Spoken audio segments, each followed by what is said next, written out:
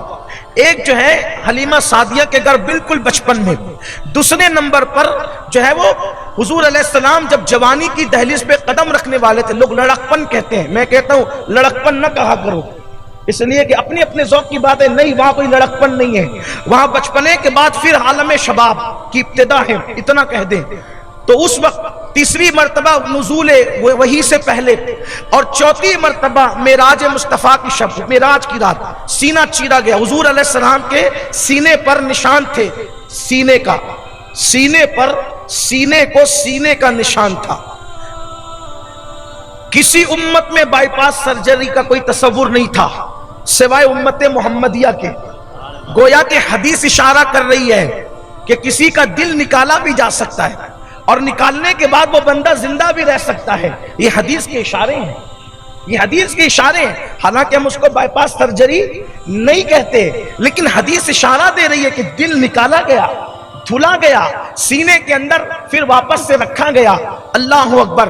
پھر آقا فرماتے میں نے غسل کیا، شکرانے کی نماز پڑھی، اور پھر میں جو ہے حتیم میں نے شکرانے کی نماز پڑھی، تو پھر میرے سر پہ جبریل نے امامہ باندھا۔ صاحب معارج النبوہ لکھتے ہیں کہ جو امامہ شب معراج رسول اللہ کے سر پہ باندھا گیا تھا وہ آدم علیہ السلام کی پیدائش سے ہزاروں سال پہلے اللہ نے فرشتوں کو کہا تھا کہ اے فرشتوں وہ امامہ تیار کرو، محبوب کو شب معراج جب عرش پر بلائیں گے تو اس کے لیے امامے کی تیاری کرو، وہ امامہ سر پہ بندھوا کر کے بلائیں گے۔ وہ امامہ حضور کے سر پہ باندھا گیا، اور اس کے بعد آقا فرماتے ہیں ایک سفید رنگ کی سواری میرے پاس لائی گئی جو گدھے سے کچھ بڑا تھا اور کھچر سے چھوٹا تھا، اور اس میں عجائب تھے۔ اس کے بارے میں، براق کے بارے میں میری گفتگو کبھی ہو چکی ہے۔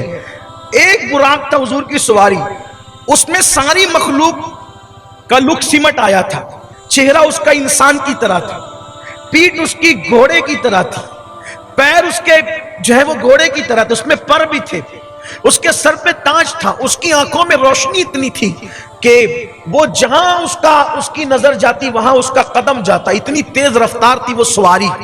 آقا کریم صلی اللہ علیہ وآلہ وسلم جب اس پہ بیٹھنے لگے، اس نے شوخی کی، اس پہ وجدانی کیفیت طاری ہوئی، اور جبریل علیہ السلام نے اس کو کہا کہ یہ کیا شوخی کرتا ہے، آنے کے لیے تو تڑپ رہا تھا، ابھی شوخی کرتا ہے۔ آنے کے لیے تڑپنے کا معاملہ ہمارے بزرگوں نے لکھا ہے کہ جب جبریل جنت میں براق لینے گئے اور سارے براق خوش تھے، یہ رو رہے تھے کہ آج اتنے بڑے بڑے موجود ہیں، مجھے کیا لے جایا جائے گا، اور قدرت نے کہا یار کے لیے جو روتا ہے تڑپتا ہے اسی کو یار کی لقا نصیب ہوتی ہے۔